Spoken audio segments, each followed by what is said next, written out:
everybody, and welcome to the latest episode of Taff Meets the Fans. I haven't done one for a while, but this one is a particularly special one because I'm actually joined by an opposition supporter for our next game at Swindon on Saturday. So to my left on this side is Lloyd. He's a County man, and then to my right is Henry Woodham. He is a Swindon man. So get in close, boys, don't be shy. So this is the first time we've ever done this, where we've had opposing fans on either side. Obviously, well, Henry's a bit outnumbered at the moment. A little bit, yeah. But, well, Henry is actually, you're originally from Swindon. No, Newport. No? Really. Or you're originally from Newport, but your family's from Swindon. Yeah, that area. Right, okay. So you've grown up with Swindon town. Yeah.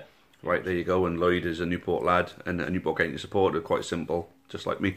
So, we're going to go to Henry first, actually, because Swindon, for me, aren't having a particularly great season. I think Henry does agree with me on this one. 100%. It's been awful, frustrating. Mm-hmm.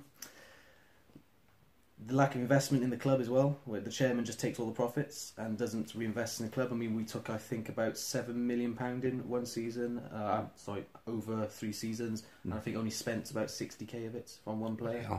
And I'm thinking, okay, I know we got debts, but surely if you want to stop the decline, you put some money in, and hopefully then we'll get some better standard of player, because we're getting free agents who have been released by their clubs for obvious reasons, because they're not good enough. And if they're not good enough for Chesterfield, like we signed Jack McCourt this season, Chesterfield went down to the not out of the Football League. We signed Jack McCourt from them on as a free agent.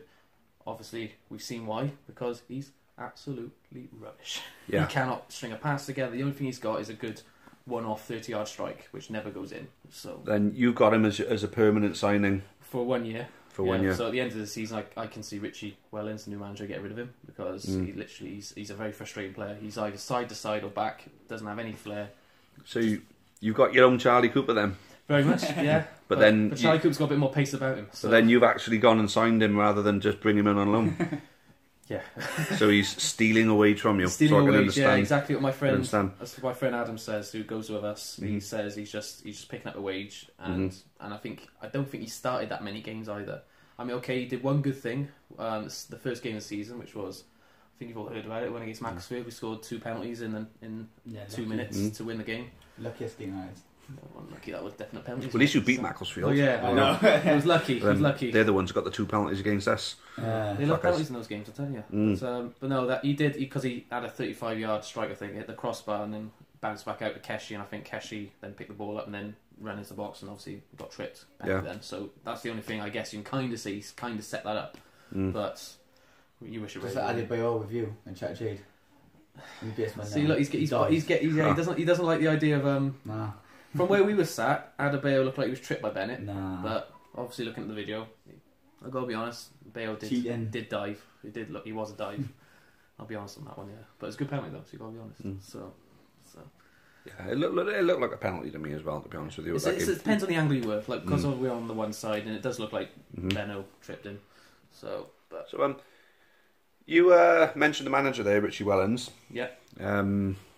Do you feel as though there's been an improvement since Phil Brown has gone, or for me, it looks as though it's got worse since Phil Brown has gone? I think with Phil Brown, he was very energetic and passionate on touchline.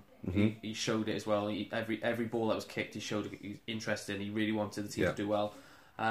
He did have a strict side, and he did have a fairly nice side to him. Like, he really looked after the youngsters, because we got like Stephen Alzati, I think, who's on loan from Brighton. He's about 20 years old. Is a fact here, his first ever Football League goals against Newport County win. Leighton Orient beat them 4-0 at Rodney Parade.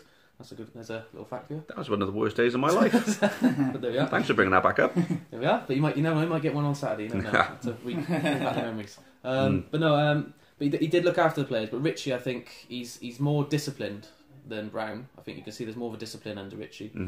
But the one thing with Richie is I think he lacks ideas when we go 1-0 down. Like, I think the biggest example was against Woking. Before the Woking goal went in, he was giving instructions, players were following instructions. We weren't playing particularly well up until the first goal that went in anyway.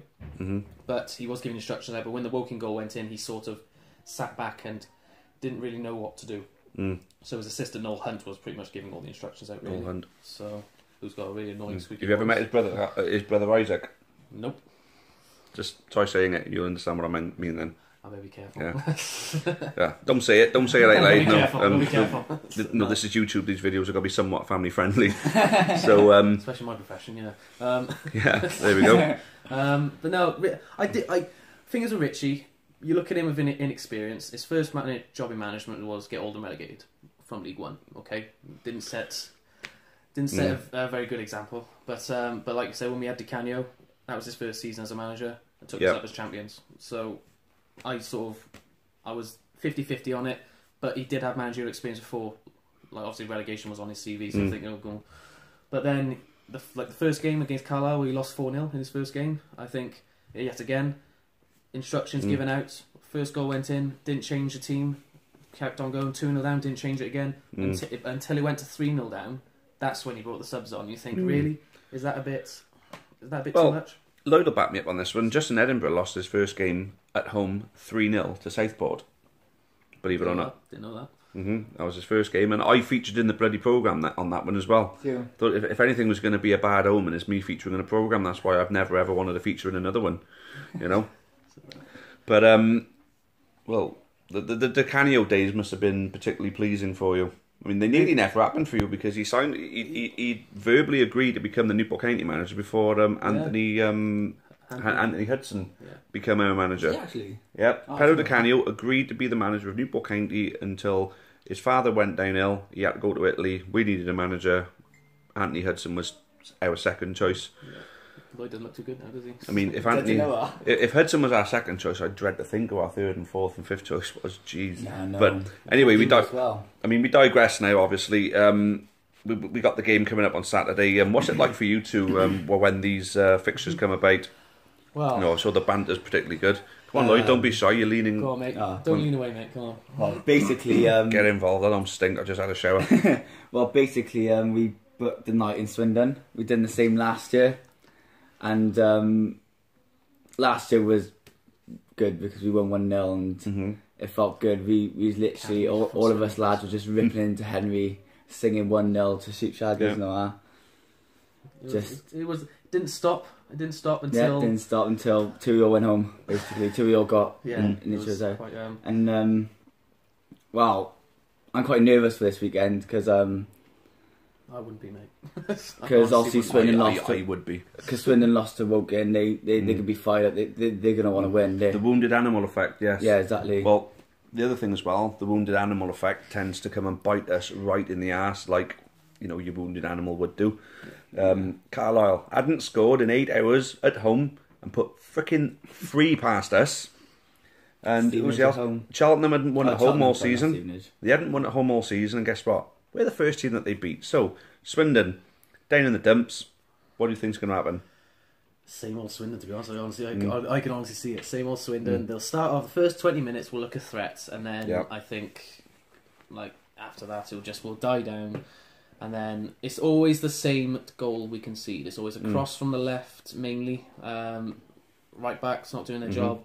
Cross comes in, and there always is a striker getting in front of our defenders. We've got Sid Nelson, who is as solid as a rock at the back. Yeah, we know him well. I was very... at the start, he looked a bit dodgy. I think some of the decisions he was making, I thought, oh my God, there's another dodgy defender we got in. But but no, he puts his head in where it hurts. And I think we missed him against Woking, because Woking had some pretty big guys in their team. They had 2 6'6" centre-backs, for example. And they were coming up for corners and winning everything. I think Sid, he's not as tall as them, but he does jump high and he puts his head where it hurts every time, and he never disappoints. Also, another thing that's what Swindon lacking is a striker. Like mentioned, a striker getting in front of our defenders. That's one thing our strikers do not do. They do not know how to come and claim for a cross. They watch the cross come in, expecting it to come to them. Right. Whereas Adebayo, for example, he's 6'4". If he gets in front of a defender and flicks his ball on with his head, it could go anywhere. Could flick it on back post, and there could be another player at the back putting it in, or he could put it in the near post with his head. Anyway, you don't know. But and also, I think another thing about Adebayo, you may think obviously Lloyd doesn't like him because he dives, but but he is 6'4", but he's the only striker I've ever seen that can jump for a header and get shorter. He's unbelievably awful in the air, and he was up against, I think when he was playing against Carlisle, they had Anthony Gerrard, they had at centre back, quite a tubby bloke. All right, yeah, I know Anthony Gerrard, yeah. He used to play for Cardiff, he did. Yeah. not nowhere Mr. near as Penny. tall. It's actually Steven The final. Gerrard's cousin. Did he miss a penalty against Liverpool? The final? No. I think so. No, what is another? I think it was another card defender. Mm. But no, Gerrard's not as tall as Adebayo, but every single time You couldn't beat win a him, header. yeah. Yeah, and I can't remember the last header Adebayo actually won. But the thing is, it's not always about being so tall. It's being able to leap. Yeah. Now, the one thing, Newblade was big, but he never jumped, so he never won any headers. No. Jamil Matt actually jumps, so he wins headers. Not all of them, but he wins some. He's Danny strong as well, Butler is like 5 foot, and he can win I agree. Yeah. near enough Danny. everything. I don't know what it is. He's got springs in his bloody boots or whatever, but he jumps up in the air and he wins headers all the time. So fair play.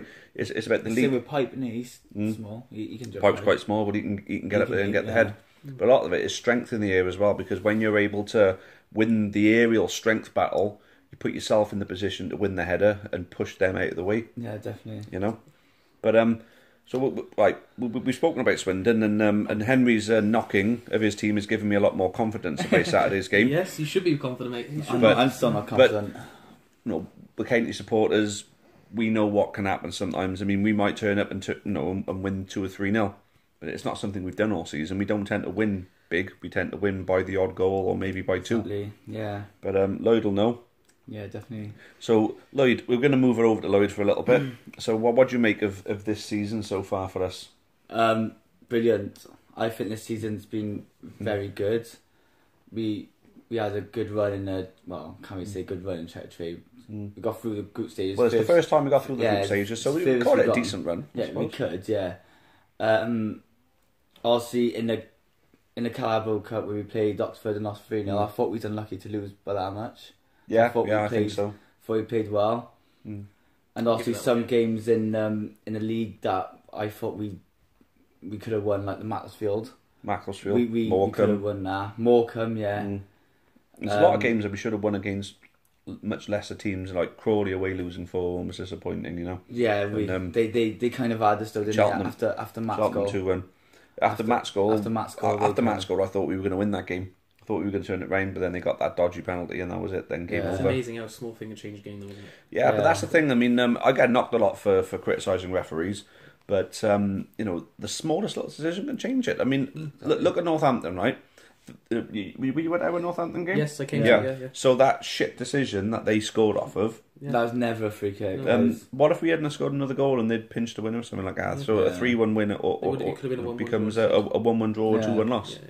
You know, when we played against Wickham, where when he didn't send Marcus Bean off, you know, it was 2 years ago. We didn't send off Marcus Bean, and then gave the dodgy free kick right at the Yeah. end. They won 1-0, and it could have been the other way around. We could have been playing against 10 men with their backs against the wall, and we could have pinched it. Yeah. You know, it just goes to show, like, you know, if a referee has a stinker, it could completely cock the game up for you. Definitely. Referees always have an input in matches. No matter what type of game it is, they always have an input. Yeah. They always a decision always affects any part of the game, whether it's Yeah. a card, penalty decision. Because a penalty, like you say, Crawley when they had the penalty, that would give them a boost, and they would think, right now maybe we can go on for another one, Yeah. and it might deflate Newport, so the decision might have really. Yeah. So, but I mean, clawing it back after being 1-0 down at half time, clawing it back and getting given a shit penalty against you. would deflate. You know, it does. I mean, these people are human beings at the end of the day. But anyway, guys, I mean, we've been rabbling on for nearly 14 minutes. How about we wrap this up with a prediction for the game? Go on, Lloyd, you go first, mate. Be positive. 2-1 either teams, I say. 2-1 County. 2-1 County. Yeah. I'm going 1-0 again. 1-0 County. My head, football brain, is telling me that we're likely to lose on your day, Newport, because they score goals. Amon, Mats, Yeah. anyone scores goals in your team. You could beat us 3-0 with our defence. That's what my head's saying, because me and my friend Adam, we both said that you'll obliterate us. but my heart wants to say we'll win 2-1. But I really can't see it happening. Honestly, I'd have a little bit of confidence against us, you know, with the way that we play against the teams that are underperforming. I mean, look how bad Yeovil are now, and they done a 6-0 Yeah. at home. I think, I'm hoping with the sleeping giant of Leeds. I think the problem is Flinney, the lack of substitutions. Okay. Right, like he does it like 10 minutes. 10 minutes, 10 minutes before the end, when he And could he do it 20 brings- minutes before the end. Yeah, and he brings on like They need one time or to come into two. the game. Yeah. I just think I trust his judgment and everything, but Doesn't sound like it. I do. Nah, My thing is it just needs to do it a bit quicker than later. Yeah. That's fair enough. I'm sure if Flinny is watching this, he'll take Oh, it he's on board. on. Well, apparently the guy's watching, Josh Labari. I went into him Morrison's the other day and he watches the blog. So, yeah, I'm glad he's back. good to have him back. Great I to see him don't get 20 want to minutes. see him against us again. He ripped us apart last season at the county ground. I don't really want to see that again. But I'd imagine he'd be fun on the to bench. watch. That'd be fun to watch. I think he'd be on the bench. Came on and looked sharp against Cheltenham. He looked sharp, yeah. He looked all right, yeah. That's good. He looks like he's going to come back proper. His party looked good as well. Anyway, thanks all for watching. Thanks Lloyd, thanks Henry. Right. Cracking input on this one. And for those of you going to Swindon, I suppose all three of us will see you there. Thank you again. And as always, cheerio for now and up the county. Many thanks for watching the latest content on the Amber Army channel. Please make sure you leave us a like. Make sure you subscribe for more content, both for the neutral football fan and also plenty of Newport County. Even more Newport County content can be found on the club's iFollow channel on the link above. It is just £4.49 per month to subscribe to that service. And those of you feeling extra generous can also support us on Patreon on the link at the bottom there. That would be a monthly donation of your choice. Thank you again, make sure you've subscribed, and as always, up the county.